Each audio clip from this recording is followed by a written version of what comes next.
On a recent episode of CNN's primetime segment, Anderson Cooper delved into a contentious issue in his interview with Vice President Kamala Harris: border wall funding.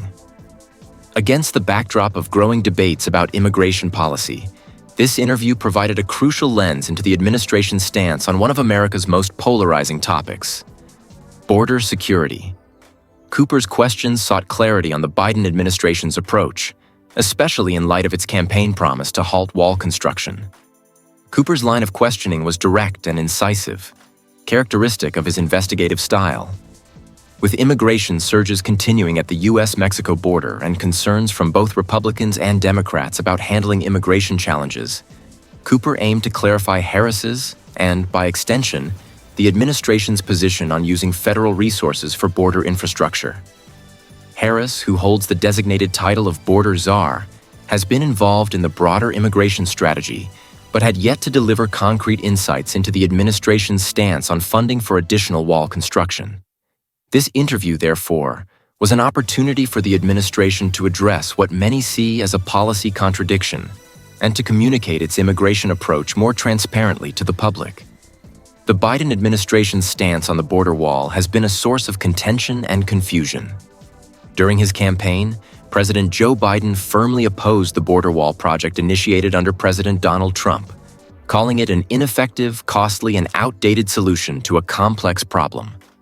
His campaign rhetoric aligned with promises of comprehensive immigration reform, which included modernized technology and more humane policies at the border. When he assumed office, Biden swiftly took steps to halt funding for new border wall construction and redirected efforts towards alternative security measures. However, recent surges in immigration and pressures from border communities have reignited the need for increased security, leading to reconsideration of previous decisions.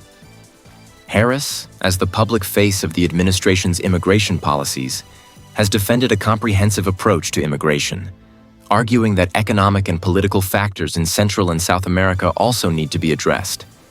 This approach, Harris contends, would reduce immigration pressures by providing people with better conditions in their home countries. However, as Cooper probed during the interview, the practical steps for border security have remained somewhat ambiguous. As Cooper pointed out, recent statistics from Customs and Border Protection, CBP, show record numbers of migrant encounters, placing a strain on both border communities and federal resources. In the past year alone, over 2 million people have been apprehended at the border, many of whom are asylum seekers, unaccompanied minors, or individuals fleeing violence in their home countries. This surge has highlighted challenges within the administration's immigration policy framework, and both Republican and Democratic leaders have raised concerns over the federal response.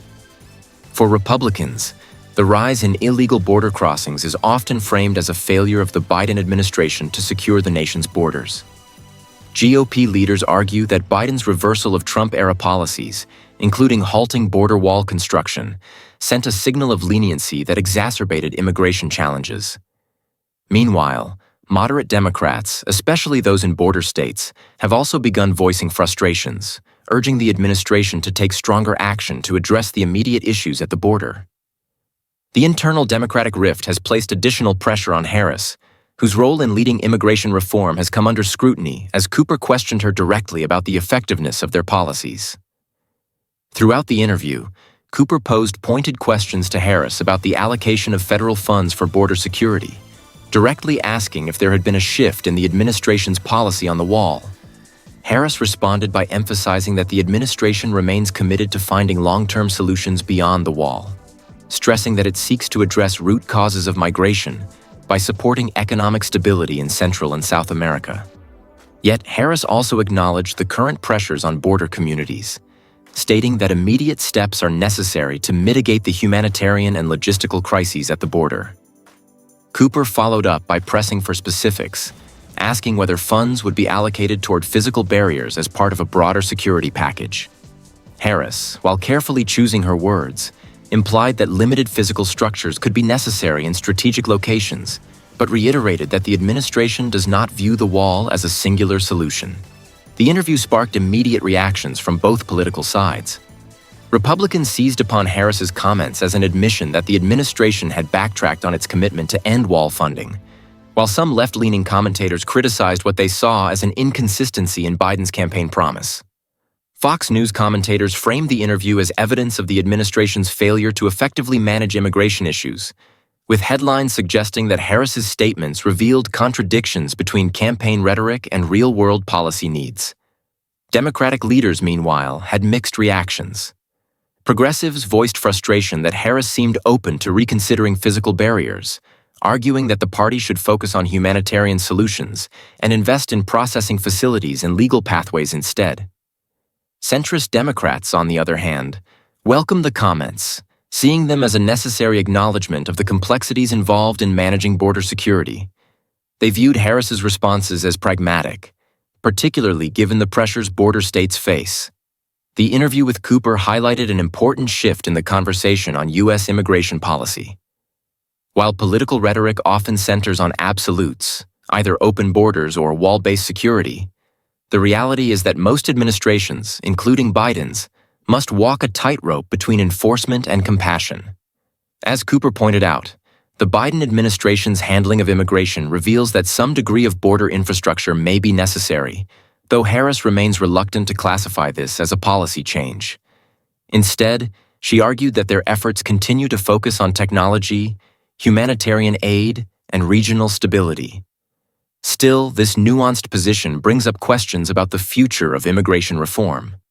Critics from both the left and right express skepticism about whether the administration's piecemeal approach can adequately address the scale of the immigration challenge. Some advocate for sweeping reforms, such as an overhaul of the asylum process and increased aid to Central America, while others prioritize immediate security measures. 7. The interview's impact on the Biden-Harris administration. The repercussions of Harris's interview with Cooper will likely be felt throughout the remainder of Biden's term, especially as the administration faces re-election. For many voters, immigration policy remains a top concern, and the outcome of these policy discussions will play a critical role in shaping public opinion. The administration's evolving position on the border wall, however nuanced, may impact voter confidence, particularly among those who supported Biden based on his campaign promises. Harris's responses, while measured, may have left lingering questions about whether the administration can deliver a coherent, effective immigration policy. In light of Cooper's questions, the administration faces mounting pressure to offer clear, actionable policies that balance border security with humanitarian obligations. The complexities Harris highlighted reflect broader challenges facing the administration, particularly as immigration issues remain deeply entrenched in U.S. political discourse. The interview with Cooper highlighted an important shift in the conversation on U.S. immigration policy. While political rhetoric often centers on absolutes, either open borders or wall-based security, the reality is that most administrations, including Biden's, must walk a tightrope between enforcement and compassion. As Cooper pointed out, the Biden administration's handling of immigration reveals that some degree of border infrastructure may be necessary, though Harris remains reluctant to classify this as a policy change. Instead, she argued that their efforts continue to focus on technology, humanitarian aid, and regional stability. Still, this nuanced position brings up questions about the future of immigration reform. Critics from both the left and right expressed skepticism about whether the administration's piecemeal approach can adequately address the scale of the immigration challenge. Some advocate for sweeping reforms, such as an overhaul of the asylum process and increased aid to Central America, while others prioritize immediate security measures. 7. The interview's impact on the Biden-Harris administration. The repercussions of Harris's interview with Cooper will likely be felt throughout the remainder of Biden's term, especially as the administration faces re-election. For many voters, immigration policy remains a top concern, and the outcome of these policy discussions will play a critical role in shaping public opinion. The administration's evolving position on the border wall, however nuanced, may impact voter confidence, particularly among those who supported Biden based on his campaign promises. Anderson Cooper's journey to becoming one of America's most respected journalists is both unique and influential, shaped by his personal experiences, education, and drive for truth-telling. Born on June 3, 1967, into the prestigious Vanderbilt family, Cooper's early life was steeped in the realms of privilege and public attention. His mother, Gloria Vanderbilt, was a renowned artist and fashion icon, while his father, Wyatt Emery Cooper, was a writer. However, Cooper's childhood was also marked by personal tragedy. His father died when Anderson was just 10, and his older brother Carter tragically passed away when Anderson was in his early 20s. These losses deeply affected Cooper, giving him a perspective on life and resilience that would later shape his empathetic yet unyielding journalistic approach. Graduating from Yale University with a degree in political science, Cooper did not initially pursue journalism. Instead, he embarked on a self-financed journey to war-torn regions around the world, documenting conflicts in places like Burma, Rwanda, and Somalia. His early self-assigned journalism work highlighted his commitment to understanding and showcasing global crises, a defining trait that continues to resonate in his reporting. Anderson Cooper's ascent in the world of journalism began with his work as a correspondent for Channel One, a news network targeting young audiences. His experiences in war zones and his fearless approach to reporting on global crises quickly gained attention, leading him to work with ABC News as a correspondent. After a brief stint as a co-anchor on ABC's World News Now, Cooper transitioned to CNN in 2001, where he would truly come into his own as a journalist. At CNN, Cooper's empathetic yet probing style found a perfect platform, allowing him to cover significant events such as Hurricane Katrina, the Iraq War, and the 2004 Indian Ocean tsunami. Cooper's reporting style set him apart.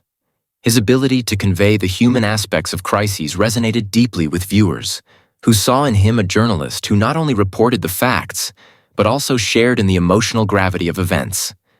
This style was particularly evident in his coverage of Hurricane Katrina, where his unfiltered responses to political leaders' handling of the disaster endeared him to a national audience. This coverage brought him mainstream fame, establishing him as an anchor with both gravitas and a genuine connection to the stories he covered. What distinguishes Anderson Cooper's approach to journalism is his unique blend of empathy and tenacity. Unlike many journalists who may maintain a strictly objective distance, Cooper's style incorporates a degree of personal engagement that makes his interviews feel both deeply human and rigorously investigative. This approach is exemplified in his interview with Kamala Harris, where he combines incisive questioning with a respectful but firm demand for clarity on crucial policy issues. Cooper's empathetic approach is particularly evident in his coverage of human suffering, such as during natural disasters, humanitarian crises, and public health emergencies. He consistently seeks to humanize the individuals affected, allowing viewers to connect with stories on a personal level. However, Cooper does not allow empathy to compromise his commitment to hard-hitting journalism. In interviews with political figures, he remains relentless, often pressing for answers on controversial issues. His questions to Harris on border wall funding, for example, reflect his commitment to probing complex policy matters while respecting the official's perspective. Anderson Cooper's primetime show, Anderson Cooper 360 Degrees, has become a hallmark of CNN's evening programming. Launched in 2003, the show offers Cooper a platform to delve into a wide range of topics, from domestic politics to international affairs. His journalistic approach, which combines narrative storytelling with a keen focus on accountability, has helped cement Anderson Cooper 360 as a trusted news source. Through this platform, Cooper has tackled some of the most pressing issues of our time. He has reported on terrorism, climate change, racial inequality, and political corruption, among other topics. The show's success is partly due to its balanced approach, which appeals to a broad audience across the political spectrum. Cooper's commitment to exploring the nuances of each story, rather than delivering partisan perspectives, has established him as a respected figure in mainstream media. One of the defining features of Anderson Cooper 360 Degrees is its commitment to presenting stories in their full context. Cooper often goes beyond surface-level reporting, bringing in expert analysts, interviewing affected individuals, and providing historical background. This format allows viewers to gain a comprehensive understanding of complex issues such as immigration, healthcare, and foreign policy. Over the years, Anderson Cooper has conducted numerous interviews that have left a lasting impact on the public discourse. His interview style, probing yet respectful, has allowed him to ask difficult questions while maintaining a sense of decorum. This balance was evident in his recent interview with Vice President Kamala Harris, where Cooper pressed her on border wall funding without resorting to inflammatory language. One of Cooper's most iconic interviews occurred in 2016 when he co-moderated a presidential debate between Donald Trump and Hillary Clinton. During the debate, he famously questioned Trump about his comments regarding women, holding him accountable in a way that few journalists had done before. Cooper's willingness to confront powerful figures on sensitive issues has become a defining aspect of his career, and his work has contributed to a higher standard of accountability in journalism. Another memorable moment came in his 2013 interview with televangelist Pat Robertson. When Robertson made controversial remarks about LGBTQ+ individuals, Cooper challenged him directly, defending LGBTQ+ rights and questioning Robertson's statements. This interview highlighted Cooper's commitment to advocacy journalism, particularly on issues of equality and human rights. His willingness to challenge discriminatory viewpoints head-on has endeared him to viewers who value journalists unafraid to stand up for social justice. Throughout his career, Anderson Cooper has built a reputation for integrity, transparency, and accountability. Unlike many public figures, he has maintained a relatively private personal life, focusing on his journalistic work rather than engaging in celebrity culture. Cooper's authenticity and integrity have fostered a deep sense of trust among his audience, who view him as a journalist committed to uncovering the truth and presenting it fairly. In 2012, Cooper publicly came out as gay, making him one of the most prominent openly LGBTQ+ journalists in the world. His coming out moment was widely celebrated, with many viewers and colleagues expressing admiration for his honesty and courage. Cooper has used his platform to advocate for LGBTQ+ rights and equality, often highlighting stories related to discrimination, bullying, and mental health within the LGBTQ+ community. His personal experiences and identity have undoubtedly shaped his empathetic approach to journalism, particularly when covering issues of marginalization and social justice. Cooper's commitment to integrity is also reflected in his approach to misinformation. As the media landscape becomes increasingly polarized, he has made a concerted effort to counter false narratives and provide accurate, fact-based reporting. Cooper has repeatedly spoken out against the spread of misinformation, emphasizing the importance of journalistic integrity and preserving democratic values. His dedication to truth-telling has strengthened his reputation as a journalist who prioritizes public interest over personal or corporate gain. Anderson Cooper's impact on modern journalism extends beyond his own reporting. As one of CNN's leading anchors, he has influenced a generation of journalists who admire his blend of compassion and rigor. Cooper's career serves as a model for young journalists seeking to navigate the challenges of the industry while upholding ethical standards. Cooper's style, marked by empathy, tenacity, and authenticity, has also set a new standard for broadcast journalism. He has shown that journalists can report on traumatic events without sacrificing sensitivity, and that interviews can be both challenging and respectful. In an era where sensationalism and polarization often dominate the media, Cooper's approach reminds viewers of the value of balanced, compassionate journalism. His influence is particularly evident in how news outlets handle disaster and crisis reporting. Cooper's coverage of Hurricane Katrina, for example, marked a shift in how networks cover humanitarian disasters. By prioritizing the human stories behind the statistics, Cooper helped pave the way for more empathetic journalism. His legacy is seen in the work of journalists who approach crisis reporting with similar sensitivity and a focus on the affected individuals rather than sensationalized narratives. In a rapidly evolving media landscape, Anderson Cooper's work remains highly relevant. His ability to navigate complex topics with clarity and empathy continues to resonate with audiences seeking reliable news sources. As political polarization and misinformation increase, Cooper's commitment to integrity and accountability offers a refreshing alternative to more partisan voices in the media. Cooper's recent interview with Kamala Harris on border wall funding exemplifies his continued relevance in political journalism. By pressing Harris on a complex and controversial issue, Cooper demonstrated his commitment to holding public officials accountable.